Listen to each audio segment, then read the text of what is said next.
Hello everyone, SiegeLink here, back with another episode of Starcraft 2 Replays. This one is one I just played that's 15 minutes long as you can see, and it's a BC Rush fail. I'm also going to give you guys a little bit of an update because I haven't uploaded in a decent chunk of time. Um, this past weekend, like always, I have the Tech 4 Diamond League, but the team we're facing has people in America, Europe, and Asia, so trying to get scheduling done just is borderline impossible. So, I mean, currently it doesn't even look like we're going to be able to do it this week, and we didn't do it this weekend, and it's really kind of annoying because people aren't really people really are kind of leaving it last second to schedule, which is really bugging me, especially when you have scenarios like that. You have to realize that like scheduling can take a long time, so you really should do it like midweek. On top of that, what's also annoying me is that if we were to do them this weekend, one of our best players, Rack City, won't be able to attend it, and we're facing the only team right now that's undefeated. So losing one of our best players is really annoying. Even though, to be fair, he hasn't done that well in Tech 4 Diamond League yet, especially the games um, that I've seen. But I've played him personally, and he's a really good player. When I've seen him play, I'm surprised at how sloppy he's been playing every now and again because he's always is playing so solid when he plays against me. So it's rough if he can't make it either way. So like against this team, we're definitely going to need our best players, and even then, we're likely going to get zero forward. So it's quite annoying. I wasn't able to do that. Had quite a few computer problems actually that I actually had to bring it into the shop for last week, and thankfully I was able to record a few videos right before it happened, which was really good. But yeah, there's one more thing that I need to remember. Oh yeah, um, something that I've been doing mainly because it's like a matter of like what gets the most views is that I've been kind of focusing, kind of just been switching off series that aren't really getting that many views. But that's something I plan on kind of stop doing, at least temporarily, because currently I have Total War Shogun 2 Chosukabe campaign almost done, but not fully done. Bannermen I want to continue with, haven't done it in quite a while, and there's one more that I'm thinking of. I can't think of it right now. And I kind of just want to finish a few of those so that I don't have any like big cliffhangers of stuff that I'm just not like finishing. Even though to be fair, there's not that many people watching, but still. Um, and one more small little thing. It's possible I might end up doing a co-op Total War Shogun 2 game. Not sure who I'll be playing it, but I might do that with a guy named Sir Revolver. He has a YouTube channel. Definitely go check it out. He mostly does stuff on Twitch. He doesn't really do YouTube too much. But if I were to do co-op, I likely would record it videos for YouTube rather than stream because I want to wait until I have at least 50 subs to stream. So, and I think it could be a good mix-up for Sir Revolver if he were to kind of do some YouTube videos rather than streaming because he's someone who pretty much all he does is stream, whether it's on YouTube or Twitch, and that's mostly why he's kind of ignoring YouTube for the most part and mainly focuses on Twitch. Because Twitch is just streaming, but it's kind of better for streaming than YouTube is. So with that short little update, let's get into this game. This was quite a funky game, and I think you guys will really enjoy it. So I'm the red one in the top right here. I always find it funny that they actually put Amon in a map. And believe it or not, I haven't even finished the StarCraft 2 Legacy of the Void story. In fact, I haven't even finished the Wings of Liberty story and haven't finished the other two yet. I've been meaning to, but I've been playing a lot of other games. And like most people, I'm just focusing so much on just online gameplay.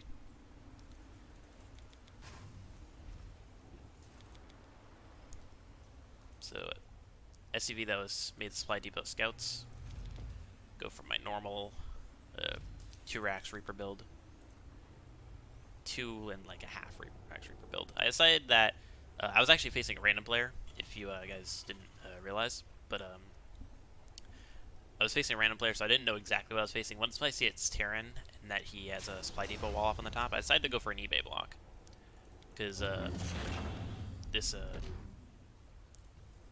gives me... It means that he can't expand here without me seeing it. And you can't really see it in this game, but I was focusing on like the specific timing of my refinery, tech lab, and supply depot. And because I was mainly focused on my eBay timing for to pull my SCV off so I could cancel it, I messed up a little bit here, and I even ended up messing up the eBay. Even though it's not that bad, because if it's finished, you do get a full vision. Add-on complete. It's not just that they can't expand now; it's that they literally can't move down the ramp without you seeing it. So here I see the Reaper. Didn't really see it. I wasn't actually looking there. I was mainly focusing on this stuff here. This is one of the reasons I like the 3 Reaper build. Like, say, like it's 0 year. The Reaper's coming across, and I'm making 3 Reapers at a time. His Reaper's done. But if you look at this game, my Reapers pop right when his Reaper gets here. So I'm able to kill that and quickly and still go across. The only downside is that he knows what he's kind of facing, and he actually responded perfectly here. He went for a Hellion and a bunker. He did have enough for a Cyclone or a Siege Tank, but no Tech Lab yet. I personally would have recommended going for probably a bit of mine. My Reaper's blocking one of my own Reapers there. But Hellion in this case, because he got 1 Reaper already, did end up being enough. I actually could have jumped up this way, which would have been a bit of a mind game, because I had the eBay, so I had full vision of the bottom area here. So I knew he didn't have any units defending that. He could have had some units here, though. But it's more predictable to jump here, and it's overall better. But yeah, I get a full scat out, and also deny this Starport for a short chunk of time, which is very good, because one of the only downsides of this build is that you do delay your tech. But you can see that that didn't really matter this game, because what he did was he went for a much earlier CC. So I've got much more production than him, and a much earlier Starport. Like, my reactor is gonna looks like it's gonna finish before his Starport finishes. It's about the same time. But he's got a CC here. He can't even take one here because my eBay's still there. He's got making Hellions, which don't really do much to eBays. And he actually ends up getting planetaries here. And that's because he played pretty campy. But what was really weird in this game is that he was playing really campy, but he didn't make any turret rings.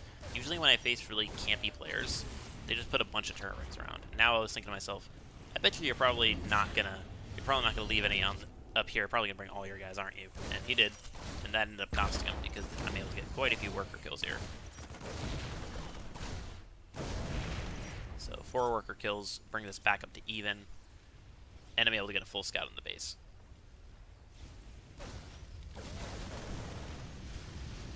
And now we tried a fake cloak, but honestly I wasn't even really paying attention to that. Because he ended up going for a BC rush. Yeah, just having that Reaper there basically means that I delayed the BC rush. It didn't mean that I scouted it. I don't scout that he's going for it, but at least I deny it. Or I deny him going for it for a short chunk of time. So I've got 2 medevacs worth of units. Unload a few from this one. Put them on that one so they'll unload pretty much the same amount of time. And I was going for a CC. So he went pretty greedy here, which was really surprising because, like I said, he didn't go for a turret ring. And he had plenty of minerals to do it. Like, look, he's starting a BC here, and he's starting a CC there, and a supply depot, and he's still got, like, almost 300 here. And also, he's a supply block, so he could have started like, 7, and by the time that he's got enough minerals to get a BC, he becomes supply blocked. Get a few worker kills, cost him a small chunk of buyout. But I wanted to just jump on the siege tank. At the time, I'm not actually really making that many. I'm making 1 so far.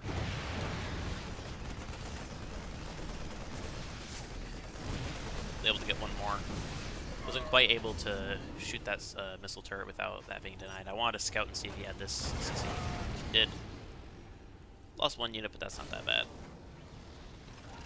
So, very good damage, 11 workers total, which was 7 in that attack, and 32 workers to 24. When he's going for something like BC Rush, that is noticeable, because he's still just on 111 and no add-on on the barracks. No fusion core, so he's really just trying to go for 1 BC and that's it.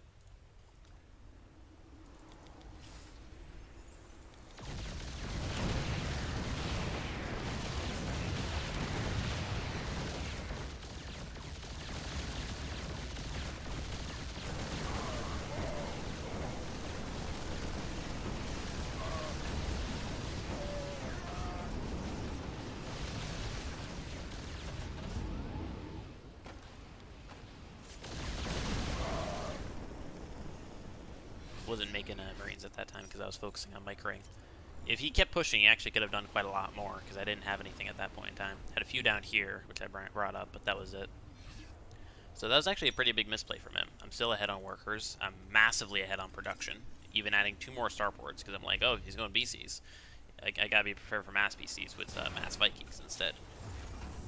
And I decided to go for a proxy down here to kind of catch him off because I knew that um, I know he wants to go kind of greedy, take this base. So I could have done the same, but he might be kind of on top of that. He might be playing a bit more aggressive. I don't know if he wants to play turtle or if he wants to play campy yet, or if he wants to play campy or if he wants to play aggressive yet. So I decided to go for a proxy so that it covers both bases. I even decided to go down here. So something I definitely recommend to people, especially on a big map like this, is that when you look at a map like this, at the end of the game you can kind of cut it in half. These are all my bases. These are all his bases. So why should you be building a proxy here? If you build it here, then it's still not going to be scouted. If they scout for proxy, they're going to be scouting pretty much all these bases here. And on top of that, they're not going to be, especially in TVT, they're not going to be expanding directly downward. And no one's going to like super rapid expand. So by the time that they spot this, because they're trying to go for a base there, it's going to be mined out. So what that does is that at the end of the game, if the bases are cut in half like this, then you're going to have a much bigger bank, because you mined out one of their bases. So he's got a small force, but he's not going to need medevacs, because he's only got a small chunk of bio. He's trying to transition into mech, but he's not, because he took that damage early, he's not comfortably able to.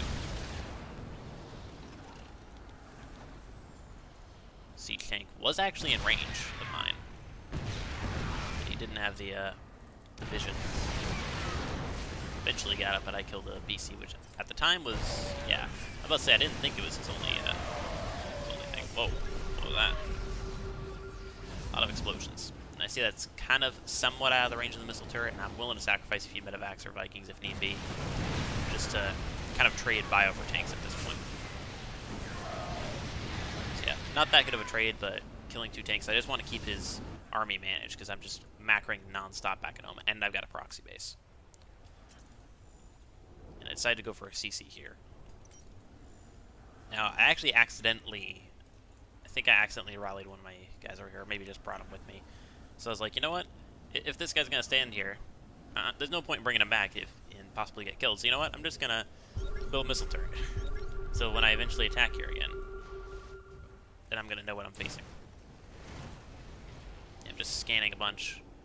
Because, in TVT, scans are more important than mules are. So I know that I kind of get in the same position. I wanted to break those rocks because I only had 2 medevacs, and I can't actually get to this position without dropping my medevacs in.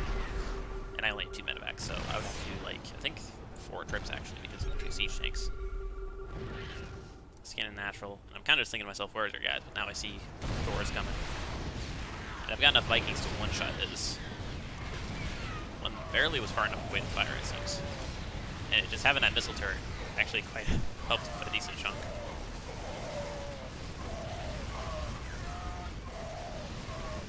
Yeah, Vikings aren't too good against ground, but when your opponent's just going for Thors, it's pretty good. It's kind of weird the way he did it. He went for like a bunch of Thors and then went for a bunch of siege tanks, when you really should be going for Thors and siege tanks at the same time. He decides to go for a proxy base right next to my proxy base as well, which he does not spot. And my income's just pretty good.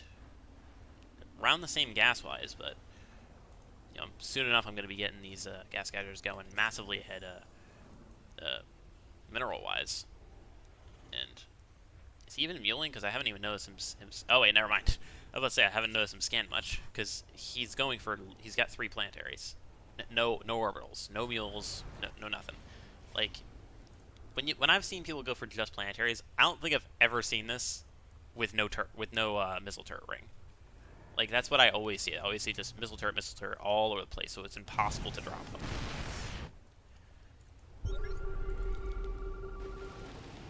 My side is actually I decided, I kind of think you have a proxy base, and I instantly spotted it as well. Enemy attacking your base. And he still hasn't scouted anything from the BC scout earlier on, where I'm just keeping tabs on him. I mean, I've got pretty much full vision of him, with the slight exception of his tech, or his production. But I kind of know the extent to his production because of how quick he's getting out mech units, and the fact that he's going mech. So I know that he doesn't have, like, 5 barracks or any of that. I decided to scan this third base so I know I can walk up the ramp and not have to walk into siege tanks. So now I move across, ready to group up my units, but they end up crossing paths with these guys here. And seated up in siege tanks, blows a bunch of to shreds, but I've got guys in his base tearing everything up. At first I was a little surprised he didn't move to my side to see if he can get a bit of a base trade. Or at least try to repair this, because, with how close up I am, if he repairs that, does a mass repair there, he can actually do that. He can deal with it somewhat well. But he's got just siege tanks and just Vikings. Because it was really weird, because he had 3 factories with Tech Lab, and he went for 3 Thors at a time, and then went for 3 siege tanks at a time. You really shouldn't be doing that. You want to be going for Thors and siege tanks. But at the end of the day, I've got 5 bases at the end of it. 64 workers, 77 army supply. A lot more economy, and even though it seems the resources lost tab was around equal, it was actually massively in my favor, because that doesn't show minerals and gas, and it's a bio player going up against a mech player. So that's really devastating. But yeah, that's it for this short update and semi-short replay. Hope you guys enjoyed, and I'll see you all later.